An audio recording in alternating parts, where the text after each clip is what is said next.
తమ దేవుణ్ణెరుగువారు బలము కలిగి గొప్ప కార్యములు చేసెదరు.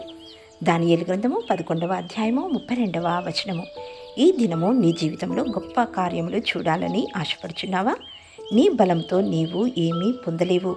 తమ స్వంత బలమును నమ్ముకున్నవారు అందరూ ఓడిపోయారు. కానీ మహోన్నతుని ఆశ్రయించి బలం పొందినవారు గొప్ప గొప్ప కార్యములు చేసే శక్తిని పొందారు. సముద్రాన్ని పాయలుగా చేసినారు.